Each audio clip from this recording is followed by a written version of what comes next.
在自己的职业生涯能拥有第22代的签名鞋，真的是前无古人。后面大概率应该也不会有来者。杜二郎能不能再打5年，我是觉得够呛，但是詹姆斯大概率应该能穿上他的第23代签名鞋，踏上 NBA 赛场。这个炸裂程度也完全不逊色于与子同台吧。不管在篮球上是不是历史第一，但是在签名鞋这一块，他绝对就是 GOAT。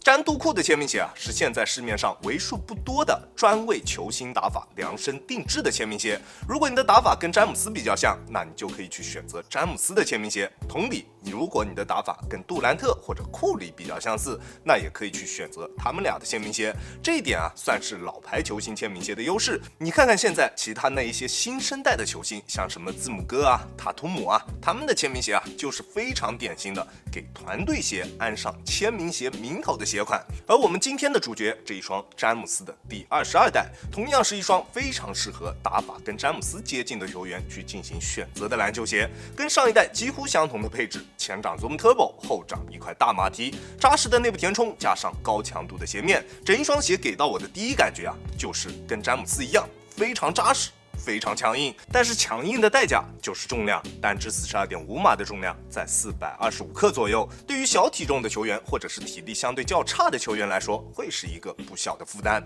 当然我相信会去选择詹姆斯签名鞋的兄弟应该也不会是小坏灵，对吧？那这样的重量我觉得应该是可以接受的，因为它的整体重量分布做的还是比较均匀的，穿在脚上的体感重量其实还算可以接受，这一点大家可以放心。而跟上一代相比，它进步最大的地方就是它的鞋楦。虽然这一代的鞋头依旧跟上一代一样是这种尖尖的鞋头，但是它前掌的内部填充明显减少了，鞋头的内部空间明显比上一代更大。我在穿这一双鞋打球的这一段时间里面，没有感觉到任何脚趾部位的挤压。不过如果你是宽脚，那我依旧不推荐。它这样的鞋头造型就注定了它会存在着母外般的隐患。但是只要你的脚不宽，那你就可以去选择这一双鞋。在脚型适配方面，它会比上一代要广不少。那至于尺码的选择，依旧还是按照正常的耐克尺码去进行选择就行了。我平时耐克穿 42.5， 李宁穿42，这双鞋我选择 42.5 还是比较合适的，大家可以适当参考一下。而在选择了正确的尺码之后，它就能提供给我们非常出色的包裹体验。鞋面的内部填充依旧非常扎实，不过因为它的鞋面材料略微有一些偏硬，在初期上脚的时候会有鞋面与双脚贴合度不高的感觉，我们需要花一定的时间去进行磨合，才能得到一个比较出色的包裹体验。这双鞋的鞋面是属于越穿越合脚的那种，跟上一代的皮质材料鞋面会有那么一点点相似，但是这种全热熔材质的鞋面在强度的持久性方面会比皮质鞋面的要更好一些，并不会随着穿着时间的上升而出现松垮的现象。鞋面的强度衰减非常小，一直能够保持这种拔群的鞋面支撑，不管我们做什么动作，它的鞋面都能非常好的兜住我们的双脚。但是有一说一透气性是真的差，整双鞋身上除了鞋舌上面的透气孔之外，没有任何一个其他的透气孔，而且它的鞋舌也比较厚，即使是我们这里最近个位数的温度，穿这一双鞋打球的时候，也能感觉到非常明显的闷脚感。如果是夏天穿，估计一场球下来鞋子都得湿透，不敢想象这双鞋在夏天穿得有多臭。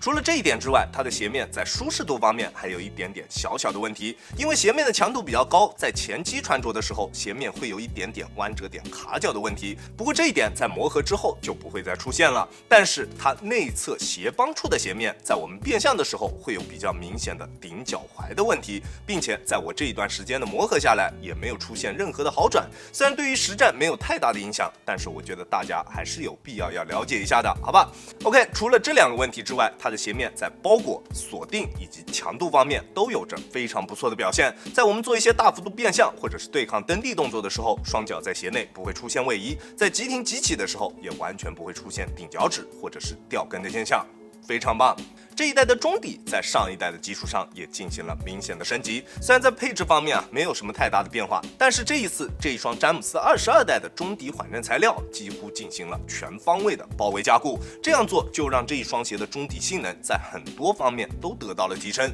首先第一点就是中底的刚性更高了，全方位加固后的中底加上足中部这一个皮质的加固材料，在中底内部还有着硬质的 TPU 材料，双重加固，中底刚性比上一代更加出出色，用手完全没有办法将它扭动。在实战的过程中，不管在什么情况下，它都不会出现夸张的形变。这绝对是一双拥有着比赛级别强度的篮球鞋。即使职业球员想要探到它的强度极限应该也不容易。不过这一点对于体重比较小的球员来说，可能会是一个负担。你可能会觉得这一双鞋有一点点板脚，在变向时也不够灵活，它还是会更加适合体重稍微偏大一点、脚底下比较有力的球员去进行选择。而全包围的中底给这一双鞋带来的第二个好处就是中底气垫在反馈方面的提升。在初上脚的时候，你会觉得这一双鞋有点硬，甚至在运动的过程中，你都几乎感觉不到中底气垫的存在。但是只要你穿它磨合个2场球左右的时间，当然小体重的球员可能需要更久一些，它中底气垫的反馈才会慢慢被释放出来。在跑动时，你能明显感觉到前后掌气垫所提供给我们的弹性会比上一代更弹，推进力度更强。在我们发力蹬地的时候，前掌能提供给我们比较明显的力反馈，在突破时的前几步会有显著的提升效果，对于运动表现会有比较明显的加成。第3个好处就是缓震极限的提升，不管是前掌还是后掌，詹姆斯22代的缓震表现都非常出色。我180斤的体重，不管是用前掌着地还是后掌着地，着地时都只能感觉到气垫的弹性以及反馈，完全没有任何的震交感。如果你对于缓震有比较高的要求，那詹姆斯22代一定能够满足你对于缓震的所有需求。而在这些方面有着出色表现的同时，它的中底过渡以及自然弯折点也完全没有问题。虽然它的大底使用了这种前后分离式的设计，但是它在中间位置处用了高强度的双重支撑材料做了连接，在跑动时前后掌的过渡非常顺畅，完全不会有断层的感觉，并且后掌气垫依旧跟前几代一样放置在了靠近大底的这一面，在我们蓄力起跳时，后掌与地面接触的瞬间完全不会有任何不顺的感觉，反而在这一过程中，你能明显感觉到气垫受到挤压后的形变释放，能给我们的起跳提供一定的助力。跑起来的感觉可能比较一般，因为它的大底上翘幅度其实并不是特别高，中底的滚动感表现相对比较一般，但是在跳这一方面，它的表现真的特别棒，尤其是在那种蓄力起跳、大力制动后的起跳，在这种情况下，它的中底气垫能提供给我们非常明显且非常强烈的力反馈，体验真的非常棒。